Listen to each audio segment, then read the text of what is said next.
We're going to solve what we call a literal equation. So a literal equation is going to be an equation that has one or more variable, has more than one variable, and we're going to have to solve for a particular one. So here's an example, 2x plus 3y equals 10. Here's another one, 8b plus 5c equals 18. We have two different variables in one equation. So we're going to go ahead and take that top equation, 2x plus 3y equals 10, and we're going to solve for y. So that means we need to get y all by itself. So we're going to start by moving this 2x to the other side by subtracting. That leaves us 3y equals 10 minus 2x, and now we have to divide by that 3. We have to divide every single term by 3, so we get y equals 10 thirds minus 2 thirds x.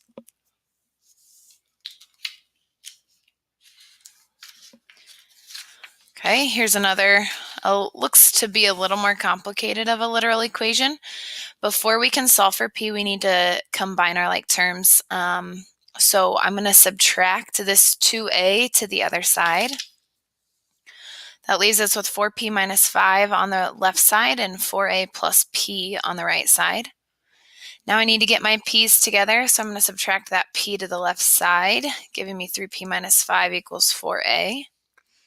Our goal is to get p by itself, so I have to move this minus 5 by adding it. And my final step would be to divide everything by 3. So I get p equals 4 over 3a plus 5 thirds.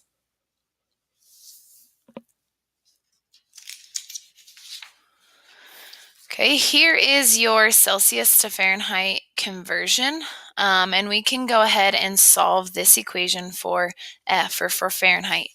So right off the bat, we have this 5/9 multiplied by that parentheses. Our goal is to get F all alone, but we have to get rid of what's outside the parentheses first. So we would need to divide 5/9, but we don't divide fractions. Instead, we multiply by the reciprocal. So we're going to multiply by 9 over 5 on both sides. That leaves us with 9/5 c equals F minus 32. And then we have one small step left to add 32 to both sides. So our Fahrenheit equation would be 9/5 Celsius plus 32 degrees.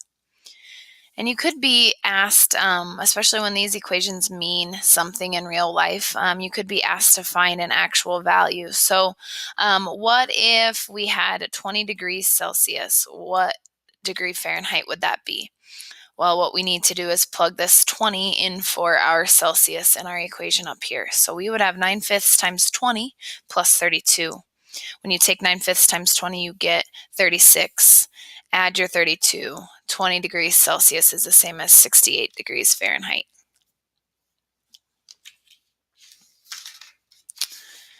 And I would like you guys to solve 2 pi r for r. So that's our circumference.